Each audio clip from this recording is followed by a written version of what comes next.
اب جو یہاں یہ آنا کب شروع ہوئے، پہلے بھی جب افغانستان میں کمیونسٹ نواز حکومت تھی اس وقت یہ پاکستان میں آتے جاتے تھے، اسی طرح روزی کمانے کے لیے آیا کرتے تھے۔ تو اس کے بعد روسی فوجوں کے خلاف مسلح جدوجہد شروع ہوئی، تو پھر یہاں جو مہاجرین ہیں ان کی آمد کا سلسلہ شروع ہوا، اور ان کی مدد کے لیے اقوام متحدہ اور دیگر عالمی ادارے جو ہیں وہ بھی مدد کو پہنچے، اور یہاں افغانیوں کے لیے الگ ایک مشن بنایا گیا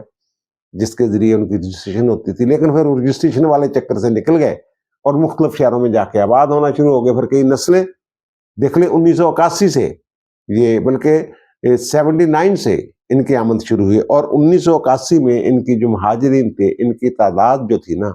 اعداد و شمار کے مطابق وہ 20 لاکھ تھی۔ 1990 میں یہ 32 لاکھ ہو گئے۔ 2001 میں ان کی تعداد، جب وہ واقعہ ہوا ہے 9/11 والا، اس کے بعد جناب یہ پاکستان میں دڑا دڑ آنا شروع ہو گئے، اور ان کی تعداد جو ہے وہ 50 لاکھ سے تجاوز کر گئی تھی۔ اور 2002 میں جب وہ طالبان کی حکومت ختم ہوتی ہے، بالکل 2002 کے راؤنڈ اباؤٹ، تو یہ 15 لاکھ افغان جو ہے یہ واپس چلے گئے تھے، اور 2012 تک 27 لاکھ افغان جو ہیں وہ چلے گئے تھے افغانستان اپنے گھروں کو واپس۔ اور پھر 2021 میں جب یہ طالبان کی حکومت دوبارہ جو ظاہر ان کا غلبہ ہوا ہے، اور پھر جو امریکہ کا انخلا تھا، اس کے بعد 7 لاکھ افغان جو ہیں وہ دوبارہ پاکستان میں آ گئے، اور جناب یہ 14,50,000 کے قریب جو ہے وہ رجسٹرڈ ہیں، اور 9 لاکھ کے قریب جو ہیں ان کے پاس کوئی دستاویز نہیں، غیر قانونی طور پہ پاکستان میں مقیم ہے۔ اس طرح کے اعداد و شمار جو ہیں وہ ہیں، اور 40,000 کے قریب، یہ پچھلے 1 سال کا میں ڈیٹا بتا رہا ہوں آپ کو، وہ 40,000 کے قریب لوگ جو ہیں وہ ڈپورٹ کیے گئے۔ ستمبر 2023 میں جب ان کی واپسی کا آپریشن شروع ہوا، تو اس وقت جو افغان تھے پاکستان میں جو قانونی طور پہ رجسٹریشن کے ذریعے رہ رہے تھے یا پھر جو غیر قانونی طور پہ رہ رہے تھے، ان کی تعداد تھی جناب 31 لاکھ، اور پھر اس وقت جو ہیں اعداد و شمار کے مطابق وہ ہیں 23,50,000 کے قریب، اور یہ 9 لاکھ میں نے عرض کیا بالکل غیر قانونی طریقے سے رہ رہے ہیں۔ 14,50,000 جو ہیں وہ ان کے پاس کوئی نہ کوئی دستاویز جو ہے وہ موجود ہے۔ ستمبر 2023 سے دسمبر 2024 تک 7,95,000 جو ہے یہ افغان جو ہے یہ واپس جا چکے ہوئے ہیں۔ تو اب پلان یہی حکومت کا نظر آ رہا ہے کہ جو پاکستان میں دہشت گردی کے واقعات ہوتے ہیں یا پھر ان کی یہ سہولت کاری کرتے ہیں، پھر جو انتشار ہے، بلکہ جو یہ پی ٹی آئی ہے، پی ٹی آئی کے ساتھ جو انتشاری آتے ہیں، یہ جو آخری رپورٹ ہے نومبر والی، اس کے مطابق جو انتشاری ہے ان میں افغان بھی شامل ہیں، گرفتاریاں بھی ہوئی ہیں ان لوگوں کی۔ تو یہ میں نے عرض کیا نا، خاتے پاکستان کا ہے، اور پاکستان کے خلاف ہی یہ جو سرگرمیاں ہیں ان میں ملوث ہیں، اسمگلنگ سے لے کے مختلف مافیا انہوں نے بنائے ہوئے ہیں، گروپ بنائے ہوئے ہیں، اور پھر حق دھرمی کا مظاہرہ بھی کرتے ہیں۔ بہرحال یہ عجیب ان کی سائیکی ہے۔ تو اب فیصلہ یہ کیا گیا کہ ان کے ساتھ کسی قسم کی کوئی جو نرمی ہے نا وہ نہیں ہونی، اور آپ نے دیکھا ہی ہے کہ جو دہشت گردی کے واقعات ہیں ان میں مسلسل اضافہ ہو رہا ہے۔ بنو جو کینٹ ہے اس میں جو حملہ کیا گیا بہت بڑا حملہ تھا، وہ اس میں 4 جو ہیں خودکش تھے، 16 کے قریب میرے خیال ٹوٹل جو ہیں وہ جو سارے مارے گئے ہیں۔ فتنہ خارج سے تعلق تھا ان کا۔ یہ اتنا بڑا حملہ تھا، کسی نہ کسی نے تو ان کی سہولت کاری کی ہوگی نا، کہاں سے چلے کہاں تک پہنچے۔ اور دوسرا جو میں کہہ رہا ہوں، یہ حالات پاکستان کے شاید اندازہ ہے امریکہ والوں کو یا دنیا کو کہ حالات جو ہیں یہ بگڑتے جا رہے ہیں، آئے روزانہ دہشت گردی کی واردات ہے۔ اب جو امریکہ ہے، امریکی حکومت ہے، اس نے اپنے شہریوں کے لیے ٹریول ایڈوائزری جاری کی ہے۔ انہوں نے کہا جناب پاکستان کے سفر سے اجتناب کریں، خاص طور پہ انہوں نے کہا جناب خیبر پختونخوا اور بلوچستان کی جو صورتحال ہے وہ بہتر نہیں ہے، ادھر دمو نہیں کرنا تو صحیح۔ ایون یہ کہ جو لائن آف کنٹرول ہے ادھر بھی نہیں جانا آپ لوگوں نے، یہ ایڈوائزری جاری کی گئی۔ اور یہ ایڈوائزری اس وقت جاری کی گئی ہے جب گلوبل ٹیررزم انڈیکس جو ہے جی ٹی آئی 2024 کے اعداد و شمار جو ہے اس نے جاری کیے ہیں، اور اس کے مطابق جناب جو جن ممالک کو دہشت گردی کے چیلنجز کا مقابلہ ہے، یہ چیلنجز میں زور دے کے بات کر رہا ہوں. اس کا مطلب یہ نہیں کہ جناب پاکستان جو ہے یہ دوسرے نمبر پہ آ گیا جناب, یہاں ہر وقت دہشت گردی کا جناب وہ بازار گرم ہے. اس کا مطلب چیلنجز جو ہے دہشت گردی کے, اور وجہ کیا ہے, یہ جو افغانستان کی طرف سے لوگ آتے ہیں وہی ہمارے لیے مسئلہ بنے ہوئے. اور پیسہ جو ہے, پیسہ جو ہماری حکومت ہے, یہ برملا کہتی ہے جناب پیسہ جو ہے ان کو بھارت سپلائی کرتا ہے. اور میں نے اپنے پچھلے ولاگ میں یہ عرض بھی کیا تھا, پچھلے ولاگ میں, کہ کافر کے پیسے سے یہ مسلمانوں کے خلاف جہاد کر رہے ہیں. یہ کیا جہاد ہے؟ اور دوسرا, اس کے مطابق جو 163 ممالک کی فہرست جاری کی گئی ہے نا, اس میں اس سے پہلے پاکستان جو تھا یہ چوتھے نمبر پہ تھا چیلنجز کے مقابلے میں, جن کو چیلنجز کا سامنا تھا دہشت گردی کا. اب پاکستان آ گیا جناب دوسرے نمبر پہ, اور 2024 کے دوران کہتے ہیں پاکستان میں مجموعی طور پہ 1099 حملے ہوئے ہیں, دہشت گردی کے واقعات ہوئے ہیں, 1081 لوگ جو ہیں وہ اس میں جاں بحق ہو گئے ہیں. اور وہ کہتے ہیں جناب 45% 2023 کے مقابلے میں 2024 میں 45% جو دہشت گردی کی کارروائیاں ہیں یا ہلاکتوں کی تعداد ہے اس میں اضافہ ہو گیا. اور میری اطلاع کے مطابق انٹیلیجنس بیسڈ آپریشن جو ہے نا دہشت گردوں کے خلاف, ان میں تیزی آنے والی اور کچھ مؤثر معلومات جو ہیں پاکستان کو حاصل. ایک تو ہماری اپنی ISI ہے, دوسرا یہ پتہ چلا ہے کہ جناب یہ جو پکڑا گیا ہے شریف اللہ, جس کے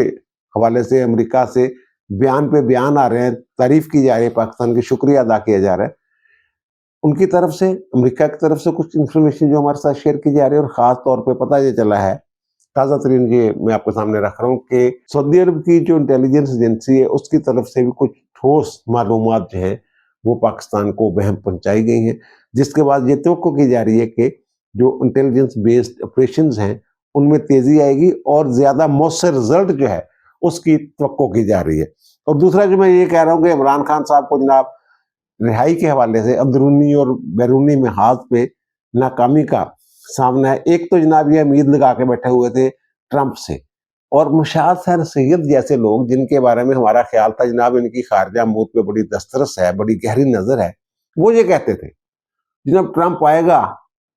یہ تو کہتے تھے PTI والے, وہ بھی ٹی وی چینلز میں کئی مرتبہ کہا انہوں نے, 2 سے زیادہ مرتبہ انہوں نے کہا.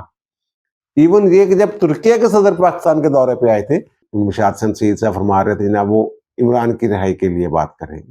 وہ عمران ایڈا اہم نہیں ہے گا باجی, امریکی تو مجھے لگتا ہے چیزیں لے رہے نے عمران خان تھے. ہوں ٹرمپ صاحب جڑے نے وہ کوئی انہیں بھی لازم نہیں ہے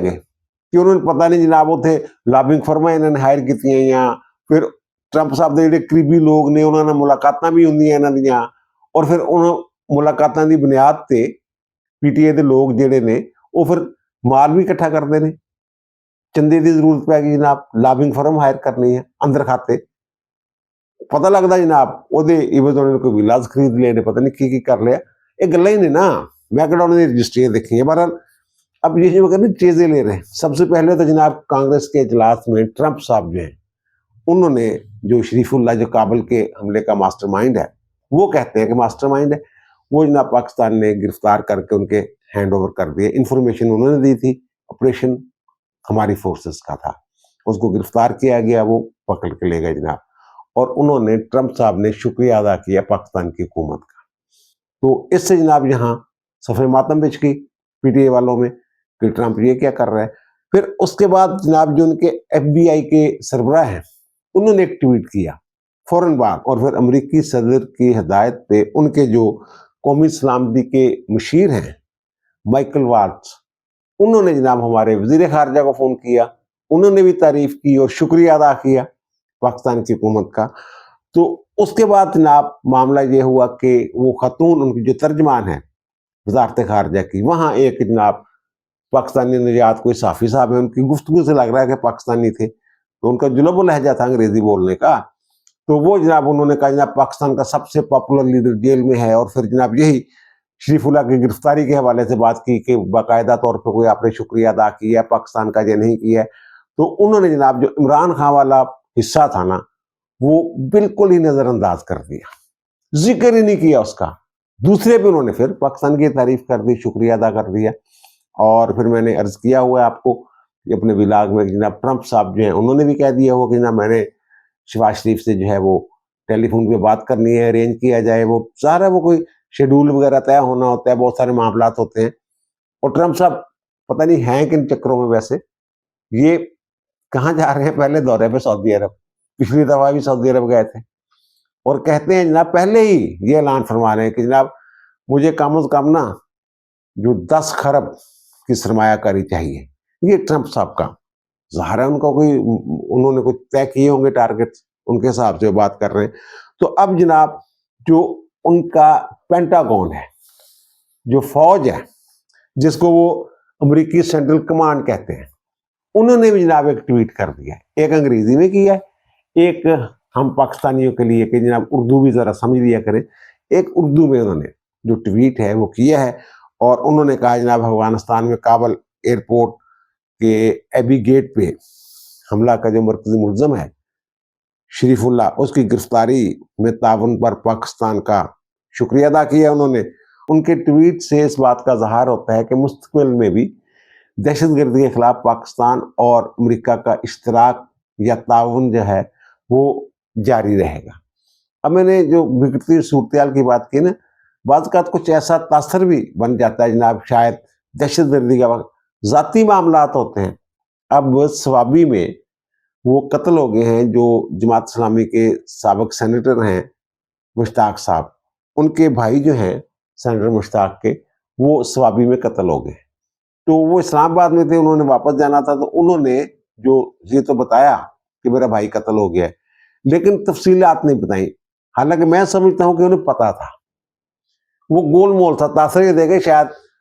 کسی دہشت گردی کے واقعے میں ہلاک ہو گئے، نامعلوم افراد نے قتل کر دیا. پتہ یہ چلا ہے کہ ان کے ہمسائے کی اپنے والد کے ساتھ لڑائی ہو رہی تھی اور یہ چھڑوانے گئے ہیں، صلح صفائی کروانے گئے ہیں. تو وہاں وہ جو لڑکا تھا، بیٹا جو تھا، اس نے فائرنگ کر دی اور اس کے نتیجے میں اس کا والد جو ہے وہ بھی جاں بحق ہو گیا، قتل ہو گیا. اور یہ ان کے جو مشتاق صاحب کے بھائی ہیں سینیٹر مشتاق کے، وہ بھی اس چھڑوانے کے چکروں میں یا صلح صفائی کروانے کے چکروں میں وہ بھی گولی کا نشانہ بن گئے اور وہ قتل ہو گئے ہیں. بہرحال وہ وہاں کے ڈی پی او کہتے ہیں جناب ہم گرفتاری کے لیے پوری کوشش کر رہے ہیں، جلد گرفتار کر لیے. ظاہر ملزم جب پتہ چل گیا تو پھر گرفتاری جو ہے جلد عمل میں آ جائے گی. اور جو میں کہہ رہا ہوں نا عمران خان کو، یہ تو میں بیرونی محاذ کی بات کر رہا تھا نا، کہ عمران خان صاحب کو وہاں عزیمت کا سامنا کرنا پڑ رہا ہے، بڑی لابنگ شابنگ کی تھی، بڑا کچھ کیتا ایسی، بڑے ڈالر کمائے لوگوں نے بھی لاکھ کر کے تاریخاں دے دے کے فلاں تاریخ میں ہو رہا تو فلاں تاریخ میں ہو رہا، تو اتوں بھی ناکامی ہوئی تھی. اب جو پارٹی کے اندر ہے، یہ میں پہلے بھی کئی مرتبہ یہ عرض کر چکا ہوں، بلکہ جب یہ 26 یہ جو نومبر والا لے کے آ رہے تھے لانگ مارچ، بشرا بیگم کی عادت کر رہے تھے، اس وقت میں نے کہا تھا کہ یہ ناکام لوٹیں گے، ان کے پاس اسٹریٹ پاور ہے نہیں، مولانا کے بغیر یہ چل نہیں سکتے، کوئی احتجاجی تحریک چلا ہی نہیں سکتے. اور ابھی انہوں نے جو کہا تھا خفیہ پیغام بھیجا، انہوں نے سلمان اکرم راجہ کو خفیہ پیغام دیا کہ جناب مولانا صاحب سے ملاقات کرے، گل کرنا. اور میری اطلاع کے مطابق انہوں نے کہا جناب مولانا صاحب جو ماضی جیسے کرتے رہے نا تھوڑے بارے زبان و بیان، اتنے سانو معاف کرو تے اگے چلیے، اگے ودیے. اور اسی جڑے جناب اگلے الیکشن واسطے شراکت کاری واسطے بھی تھوڑے نال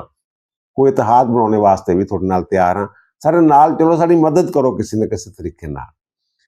ادھر انہوں نے یہ بات کی کہ جناب پیغام وغیرہ مولانا سے. دوسری طرف پی ٹی آئی ہی کے رہنما جو ہیں انہوں نے مولانا کے خلاف باتیں شروع کر دی. اس سے آپ اندازہ لگا لیں. اور اندر بیٹھ کے یہ جب جاتے ہیں، فواد چودھری کہتے ہیں جناب یہ باتیں ان کی صرف یہی ہوتی ہیں کہ فلاں غدار ہے، فلاں غدار ہے، فلاں اسٹیبلشمنٹ کا بندہ ہے، فلاں کو نکال دے، فلاں کو نکال دے. یہ باتیں ہوتی ہیں اندر، کوئی لا عمل نہیں. اور پچھلی مرتبہ بشرا بیگم جو ہیں انہوں نے جناب یہ ان کی ڈانٹ ڈپٹ کی تھی، بیرسٹر گوہر بھی تھے اور یہ سلمان اکرم راجہ بھی تھے، فیصل چودھری بھی تھے، سب تجھے کردے کی پہ ہو تو جناب کم از کم اڈیالہ جیل دے باہر کیمپ ہی، احتجاجی کیمپ ہی لا کے بیٹھ جاؤ. اب پتہ یہ چلا ہے کہ جناب انہوں نے احتجاجی کیمپ کے لیے یہ کوئی اجلاس وغیرہ ان کا یہ افطاری کے بعد وہاں پشاور میں انہوں نے طلب کیا ہوا تھا. تو وہاں تو میرا کسی سے رابطہ نہیں ہو سکا. بہرحال لاہور میں ان کے ایک بڑے باخبر کہہ لیں آپ لیڈر ہیں، ان کے ساتھ میری بات ہوئی ہے. انہوں نے کہا جناب